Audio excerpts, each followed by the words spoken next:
Ahoy, everybody! Ryan Folland here, and today I'm going to talk about what my definition of a personal brand is, as well as work through the rapid reflection discovery process that we talk about in our book, Ditch the Act. It's a book that I wrote with Mr. Leonard Kim, and it really is an effort to show you how you can be really who you are, and that can be your best competitive advantage. It can be something that helps you to achieve the success that you're after, but in doing so, helping you to connect with those around you in a more authentic way and creating loyalty.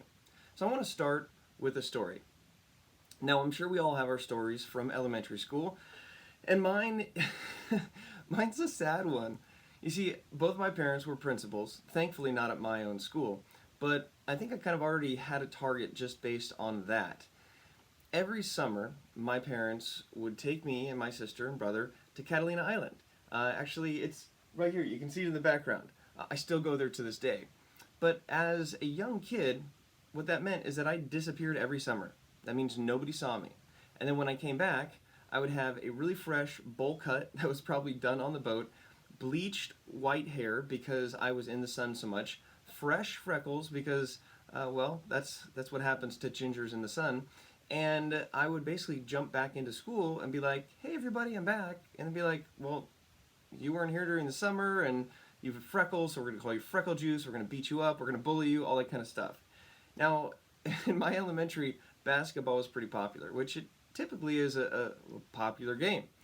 And all I wanted to do was play basketball. All I wanted to do was be on the team. All I wanted to do was play with people and have friends.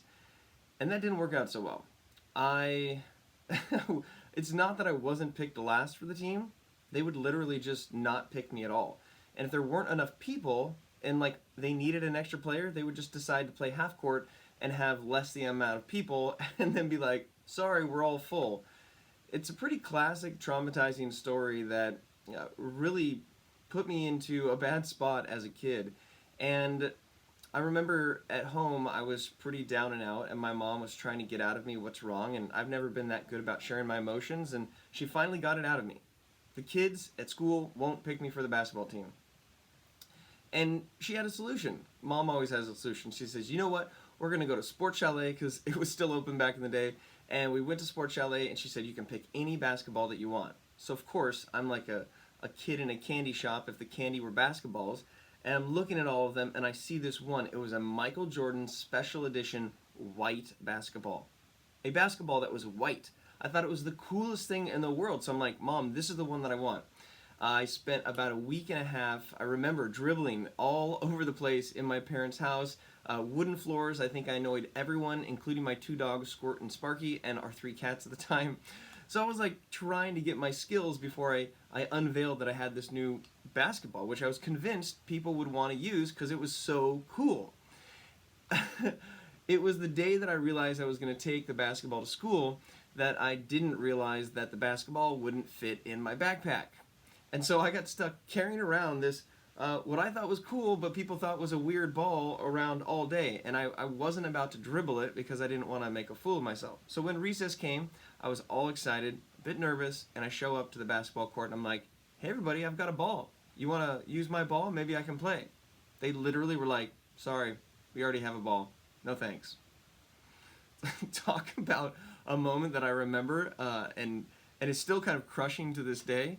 Long story short, I ended up making friends with Eduardo Neri, and then he convinced me to let this new group of friends use my basketball as a soccer ball. But I wasn't really into soccer, so I pretty much just sat on the sidelines playing with grass. You know, you take grass and you put it in your thumbs and you whistle.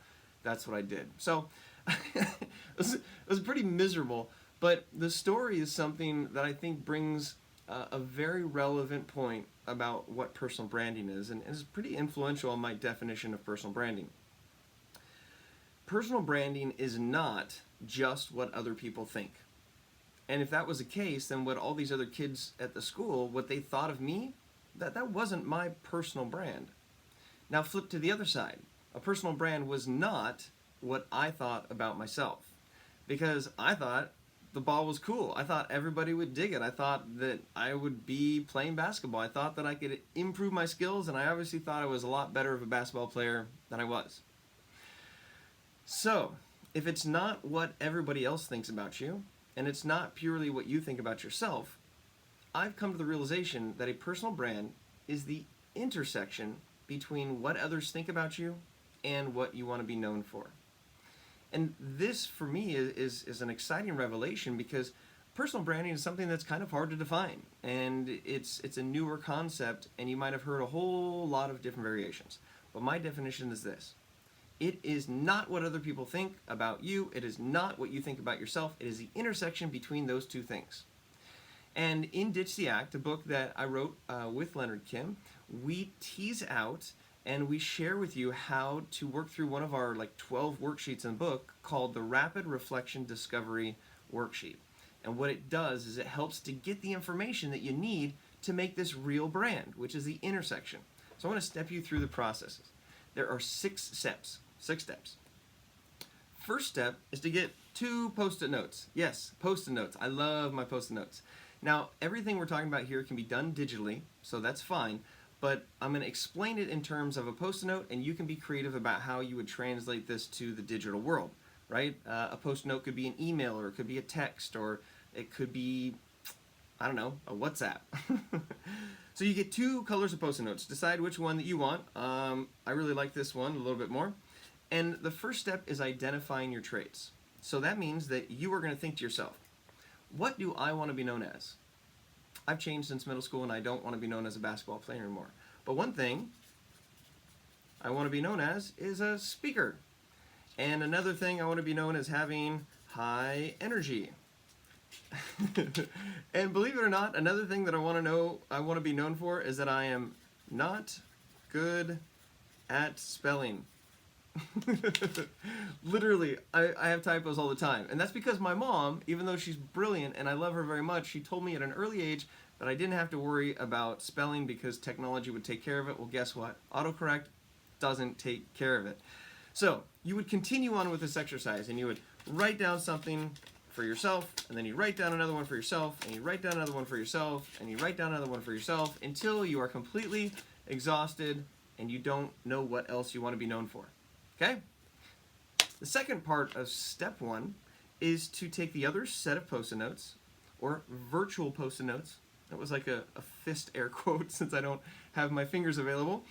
And you take 5 or so Post-it notes and you hand them to other people. To your friends, to your family, to your coworkers, to people that have known you for a long time, people that maybe are even friends online that haven't met you in person, and you ask them the same thing.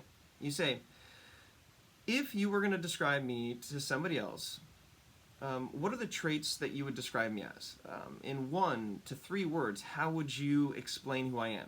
What are the traits? What are the qualities? And you don't really want to give them too much other than this general, and you want them to know that it is completely anonymous. Now, with Post-it notes, you might be able to recognize the person's writing, but the concept here is to make sure the people you're passing these to are comfortable in the fact that they can be honest with you. Now, you're going to write down the traits that you want to be known for, and you're going to ask other people to write down the traits that they know about you, that they would describe you as. And then you also do one more thing. You ask other people about the traits that you think you could improve upon. Maybe just like 1 or 2, right? An example would be somebody who talks too much, or somebody who maybe is passive-aggressive, or other qualities that maybe aren't the best. So you want to self-identify those, and you also want to figure out from other people to see what they think about that. So step 1 is this discovery process, and it's rapid because you're collecting these from people pretty quickly. Maybe give them a week to do it. In the office, you can put a shoebox, and you can have people put the Post-it notes in it. That's another exercise you can do to collect. Step number 1 is identify the traits. Now, step number 2 is to collect the answers. And I mentioned that, but what you do is gather the answers, gather the Post-it notes, gather the digital information, and if you do get it digitally, I suggest that you write it down on a Post-it note, because this is a very visual, tactical exercise. Now, when you collect them, you might start to notice that there are things that other people said that you want to associate with. Don't worry about that just now. Step number 3, we want to focus first on the items that people said and the traits that people said and the qualities that people said that you can work on a little bit. This is just a time for reflection. I want you to separate those from the group, and at another time you can sit there and be like, wow, people really think that I'm X, Y, and Z, and you can start to think about how you can change that. Step number 4 is gather all of the Post-it notes with all of this new data, and you're going to have different colors, right? You're going to have a whole bunch that are one color and a whole bunch that are another. And you step back and you look at them all. I suggest putting them up on like a mirror or some sort of big flat glass or sliding glass door that you can actually put them up and visualize them all. It's going to look really cool. You're going to have all these colored Post-it notes. Then what you do is you start to organize them into similar traits and similar descriptions. So if I said that I want to be known as a speaker, and somebody else says that they think of me as a keynote speaker, those are close enough, and we'll group those together. You continue this process for all of the pieces of data of traits that you've gathered. Remember, the negative traits, they've been removed at this point. And what you'll start to see are different clusters. You're going to see some clusters that have two of the same, you're going to have clusters with both colors of Post-it notes. Then you're going to have clusters of just one color of Post-it note. Then you're going to have clusters of just one color of the other Post-it note. Okay, so you're going to have these outliers, these individual colors by themselves, and then you're going to have groups of colors by themselves, and you're going to have groups that have both of the Post-it note colors. So what you're going to do for step 5 is you're going to remove all of the outliers. You are going to remove the individual traits that don't have any matches. You are going to remove the clusters of Post-it notes that have similar colors. And in this removal process, what you're doing is you're eliminating the qualities and traits that either yourself or other people think about you that aren't matched up.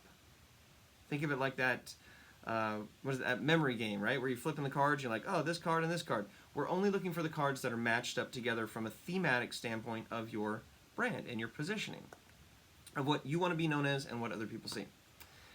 Now, what you're gonna see is you're gonna see these clusters, and each of the clusters that are left are going to be groups of traits that are traits where both you have identified you want to be known for that, and other people have identified you as that. And what you've got now are these clusters which represent your true personal brand.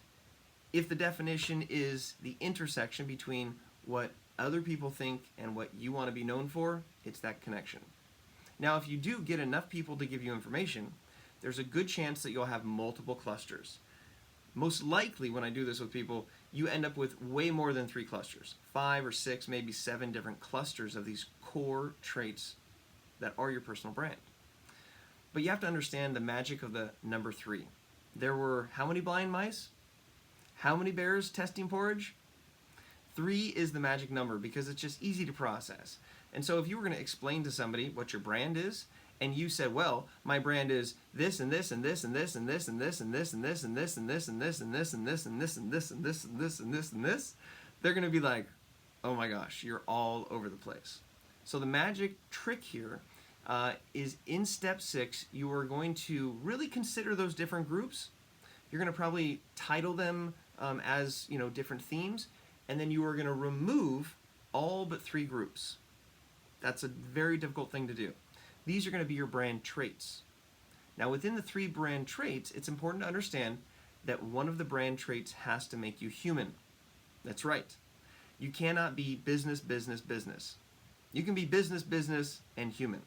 And in Ditch the Act, we talk a lot about how being human is a big part of how you can connect with people, how people can relate to you, how they can get to know you and then like you and trust you. So you just don't be all business. An example of myself in going through the rapid reflection discovery process, my 3 brand traits, 1 is communication, that's business. 1 is innovation, that's business. Number 3 is sailing. I love sailing. If I'm not speaking, I'm sailing. And when you now eliminate all but these 3 different traits of your brand, when you meet somebody, you have a chance of saying one or any of them. Hey Ryan, what's up with you? What are you into? What do you like to do? I love to sail. That would just be 1. hey Ryan, what do you do? What are you into? You know what? I'm super into communication and innovation. Like, that's where I'm at. So you have now a chance of explaining what you do as a result of these 3 brand traits. And they are your traits, they are your personal brand because they're things that you want to be known for, and other people identify you with that already. And here's the thing, it's easier to convince people of something that they already know as opposed to trying to convince them of something that they don't really associate with you. Now granted, this is for people who already kind of have somewhat of an idea of who you are, but they're a good measure of who you actually are. And your brand is who you are. It's staring there right in the face, staring you right in the face.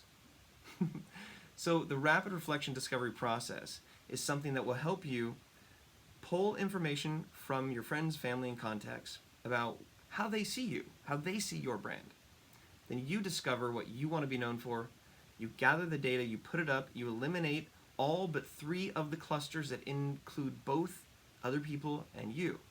And then those are your 3 brand trait qualities. And that helps to start the foundation for your personal brand.